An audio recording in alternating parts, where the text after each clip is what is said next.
Selamat pagi Pak, Ibu, dan teman-teman. Terima kasih atas kesempatan yang diberikan. Kami dari kelompok 1 akan mempresentasikan hasil kerja kami mengenai metode penelitian survei. Slide pertama akan dibawakan oleh saya, Francisca Makonda. A. Definisi metode penelitian survei. Metode penelitian survei adalah metode penelitian kuantitatif yang digunakan untuk mendapatkan data yang terjadi pada masa lampau atau saat ini tentang keyakinan, pendapat, karakteristik, perilaku, hubungan variabel, dan untuk menguji beberapa hipotesis tentang variabel sosiologis dan psikologis dari sampel yang diambil dari populasi tertentu. Teknik pengumpulan data dengan pengamatan, wawancara, atau kuesioner yang tidak mendalam dan hasil penelitian cenderung digenerasikan. B. Penelitian survei. Proses penelitian merupakan langkah sistematis dan logis yang dilaksanakan dalam melakukan penelitian survei. Proses penelitian kuantitatif yaitu sebagai berikut. Latar belakang masalah dan rumusan masalah terdapat landasan teori, rumusan hipotesis. Rumusan hipotesis terdapat populasi, sampel, pengembangan instrumen, pengumpulan instrumen. Sampel dan pengumpulan instrumen, terdapat pengumpulan data, analisis data, simpulan, dan saran. Baik, saya, Mince Gerata, akan melanjutkan dalam penjelasan materi. Poin yang ketiga adalah masalah penelitian. Masalah penelitian merupakan segala sesuatu yang akan diteliti. Masalah merupakan wilayah yang menjadi perhatian peneliti, merupakan kondisi yang ingin ditingkatkan, merupakan kesulitan yang ingin dieliminasi, dan merupakan pertanyaan yang perlu dicarikan jawabannya. Sumber masalah. Masalah dapat diartikan sebagai penyimpangan antara yang seharusnya dengan apa yang benar-benar terjadi, antara teori dengan praktik, antara aturan dengan pelaksanaan, maupun antara rencana dengan pelaksanaan. Sumber masalah itu bisa berasal karena yang pertama, terdapat penyimpangan antara pengalaman dengan kenyataan. Yang kedua, terdapat penyimpangan antara apa yang telah direncanakan dengan kenyataan. Yang ketiga, adanya pengaduan. Yang keempat, adanya kompetisi. Yang keempat adalah rumusan masalah. Rumusan masalah merupakan suatu pertanyaan penelitian yang akan dicarikan jawabannya melalui pengumpulan data. Rumusan masalah berbeda dengan masalah.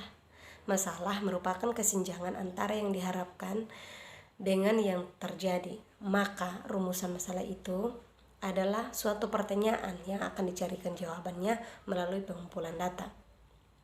Bentuk-bentuk rumusan masalah yaitu yang pertama, rumusan masalah deskriptif, yang kedua, rumusan masalah komparatif, yang ketiga, rumusan masalah asosiatif, yang keempat, rumusan masalah komparatif asosiatif, dan yang kelima adalah rumusan masalah struktural. Yang kelima adalah variabel penelitian. Kata variabel hanya ada pada penelitian kuantitatif. Mengapa? Karena penelitian kuantitatif berpandangan bahwa suatu gejala dapat diklasifikasikan menjadi variabel-variabel. Secara teoritis, variabel dapat didefinisikan sebagai atribut seseorang atau objek yang memiliki variasi antara satu orang dengan yang lain atau suatu objek dengan objek yang lain. Variabel juga merupakan atribut dari bidang keilmuan atau kegiatan tertentu. Mengapa dinamakan variabel? Dinamakan variabel karena ada variasinya. Macam-macam variabel tersebut, yaitu menurut hubungan antara suatu variabel dengan variabel yang lain, maka macam-macam variabel dapat dibedakan menjadi yang pertama variabel independen, yang kedua variabel dependen, yang ketiga variabel moderator, yang keempat variabel intervening, dan yang kelima variabel kontrol. Sekian dari saya, selanjutnya akan dijelaskan oleh teman Febronia Jahabut. Baik, saya Febronia Ida Jahabut akan melanjutkan menjelaskan materi tentang model hubungan antar variabel. Dalam penelitian kuantitatif atau positivistik yang dilandasi pada suatu asumsi bahwa suatu gejala itu dapat diklasifikasikan dan hubungan gejala bersifat kausal atau sebab akibat, maka peneliti dapat melakukan penelitian dengan memfokuskan kepada beberapa variabel saja. Bentuk-bentuk model hubungan antar variabel dalam penelitian kuantitatif, khususnya untuk penelitian survei seperti berikut. Yang pertama, model hubungan antar variabel yang sederhana. Yang kedua, model sederhana berurutan. Yang ketiga, model ganda dengan 2 variabel independen. Yang keempat, model ganda dengan 3 variabel independen. Yang kelima, model hubungan variabel ganda dengan 2 variabel dependen. Yang keenam, model hubungan variabel ganda dengan 2 variabel independen dan 2 dependen. Yang ketujuh, metode jalur, model jalur. Yang berikut, menemukan masalah. Pada dasarnya, setiap orang memiliki masalah. Bahkan orang yang tidak mempunyai masalah akan dimasukkan ke dalam masalah orang lain. Namun, seperti telah dikemukakan bahwa menemukan masalah yang betul-betul masalah bukanlah pekerjaan yang mudah. Oleh karena itu, bila masalah penelitian telah ditemukan, maka pekerjaan penelitian telah 50% selesai.